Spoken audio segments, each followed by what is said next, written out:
Okay, we are at TICE. This is day number 2. I'm with David Romano. David, how are you? I'm doing well. Thank you very much. I should say at Benchmarkinc. You can find that on the internet. Now, you're involved in so many things, I never know where to start when we start talking now.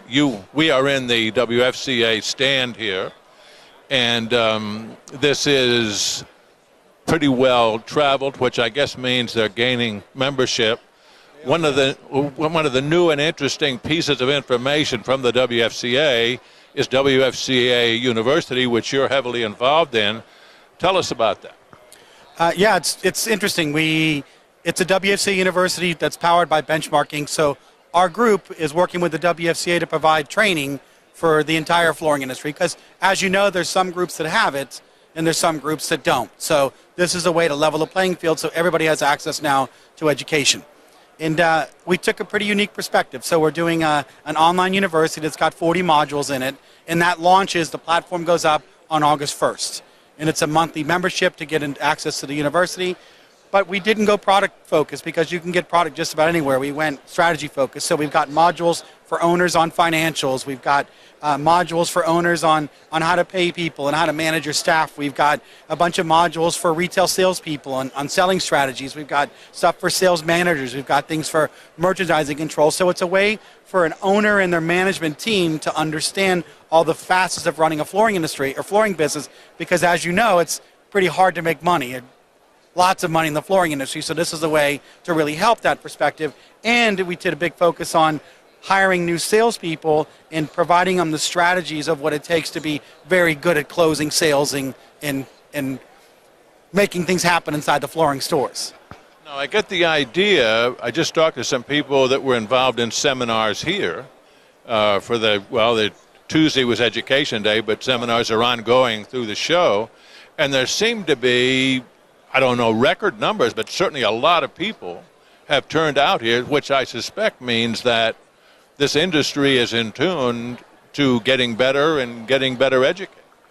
I think you're right. I did 2 sessions, and it was standing room only. They were packed, and every time I would go through the education space, you're right. There were people that were just flowing in and out of there, and it is. There's a big focus on education because right now we've got this new trend of new people coming in the industry, right? You've got folks that have been in it for a long time that are starting to retire. There was a whole gap of people who didn't enter the flooring industry, and now we've got a whole new section of people who don't know anything about it. And we're trying to bring them on, and now they've got to be educated on how it works. So these are millennial types, would that be correct? There's a lot. There's still some pretty young Generation X people that are entering, but you know, your veterans, your baby boomers, those are the ones that are starting to retire, and those are the ones that formed this industry the way it sits today. So there's been a lack of education, but it's coming back now. So, and I guess basically the recession and the slow recovery is what gave people a religion as to, hey, you know, I can't keep doing what I'm doing. Is that what's built a fire under there? Well, I think it's a little bit of 2 things, right? I would tell you that the recession was probably a good thing for the flooring industry because it took out all the weak players. It took out all the weak stuff, so the strong survived, right? And in weathering that storm, there was a lot of people who just did that. They weathered it. And now this is the new norm. This is the new business as usual. Everybody's got used to the fact that this is the way it's going to be. And now everybody's understanding, okay, I got it. I understand the landscape that I'm in. Now it's time for me to improve and get better and train my people. And it's not a matter of survival anymore. Now it's trying to get better at what they do. And that's been a nice turn. Assessing an individual store's needs, that seems to be where you get on the train. But that's a tough situation. I mean, you're so close, you don't see your flaws. It is. You know, I did a controversial session yesterday where we talked about the big box stores and how they rated against the independents. And through all the writings and everybody who's read them, they know that the big box stores only scored 1.5 points on a 100-point scale less than the independents, which ruffled a lot of people's feathers. But it's the truth, right? And the problem is with the flooring industry is some people don't want to see that truth. They want to talk about reasons why it can't be true. What was flawed in the study? Did we shop them in the morning? Did we shop them in the afternoon? Did we shop the big box stores first and independents second, right? And that same effect trickles down into when you're trying to assess a business.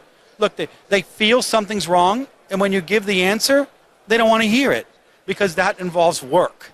It involves change, and for a lot of people, change is pretty difficult. So that's the tough part about assessing businesses. And as long as somebody's willing to accept it and do something with it, it could be very powerful. Change is inevitable. You either are green and growing or you're ripe and rotten. Well, I know we had talked the last time that we talked about this particular survey that you mentioned about big boxes versus the independents. And it seemed to me that the players that don't really want to accept the need for change are the ones that are going to end up being statistics and no longer in this business. I wish it weren't true. I wish what you said wasn't true, but I think that you're on the right track. You know, we went from 12,000 independent retailers down to, there's studies that'll say it's between 8,500 and 8,900 that are there in the last 10 years. So, I mean, that's a pretty good deterioration of independent retail stores that are out there. And I think that we might be headed for more of that. And the big box stores are gaining momentum. And the interesting thing about this particular survey, David, is what it said was 94% of the people who went and shopped these big box stores deemed their salespeople to be knowledgeable and credible, right? So if the consumers think that, it's now time for the independents to get even better at what they do. And that's one of the reasons we launched these 36 different live camps that we're doing to the university with the WFCA, where we're teaching salespeople the selling skills on how to get better at what they're doing. We're teaching sales managers on how to better manage their team and get better results. We're teaching owners on how to manage a better business, and we're also teaching these folks how to go out and get business with these 4 different types of camps that we're doing. So I think the WFCA has really gone out on a ledge. They've really stepped up to try to really help people get better at what they do. Tell us again about the camps. Those will be around the country and on what sort of a timetable? That's a good question. So there's 36 of them that we're doing. There's 18 inside sales camps. There are 8 sales management camps. There are 8 outside sales camps, and there are 4 owner camps. And they're sectioned out by region, so they're all over the country, and they move based on where people are located, so we didn't want to have to make them travel a lot. We'd love to do them all in Raleigh, North Carolina, because that's where we are, and it's a beautiful place, but not everybody wants to come to Raleigh. You know, just observing training in the past, I get the impression that very often the owner or manager feels like, okay, we need training. They seem to buy into that, but they don't seem to buy in being there in person and serious about training and follow-up on training. Do you know what I'm saying? And I feel like the buy-in doesn't take place, even though they may have initiated this. This is something for everybody else. It's not for me. And I think that says a lot about how successful the training will actually be if salespeople don't see a buy-in, a serious buy-in from the owner or the manager. You're right. I think that the bigger part that you had mentioned is the fact that there's not a lot of follow-up with it. You feel as an owner that, hey, I know I need to train my people. I'm going to send them off to a camp, and they're going to get their education, and they're going to come back different people. Well, they come back with a different ideal. They come back with different strategy, but they need the support in order to get it done, right? So we agreed with you, and what we did with all of our camps is everybody leaves with what we call a strategic plan. So they leave with all the things they've got to get done and when it needs to get done, and we communicate that with whoever sent them, whether the manager sent them or the owner sent them, so everybody's on the same page. And we always encourage the owners to come with their people to these camps. And there's massive discounts for owners to come because we don't want to make extra money off them. We just want the buy-in as well. It's always more powerful to get both there. Is that difficult? Of course, this is new, so you don't know how difficult it's going to be, I guess, but are you anticipating it will be difficult to get the boss there? It'll be difficult to get anybody there until they realize how powerful it is. So with testimonials, with all the results we get, anybody will start to come if they get a benefit out of it, right? So it's going to be our job to make sure they understand that benefit. But even for me, I mean, there's trainings that I'd like to go to, but I've got to think to myself, do I want to take 2 days out of my business to go there and learn something when I'm not quite sure what I'm going to learn? So we've got a big task in front of us, but we're game for it. Well, I guess you're going to learn. I mean, I know there's something wrong with the company. I'm not sure what it is. I know we need to do better. But am I going to take 2 days off? As you said, I guess that's going to separate the men from the boys. It will. And really good thing about the owners camp that we do, and we've done these camps before, but we've done them just through Benchmarkinc and not branded with the WFCA. So we know what they look like, and we've delivered them for a long time.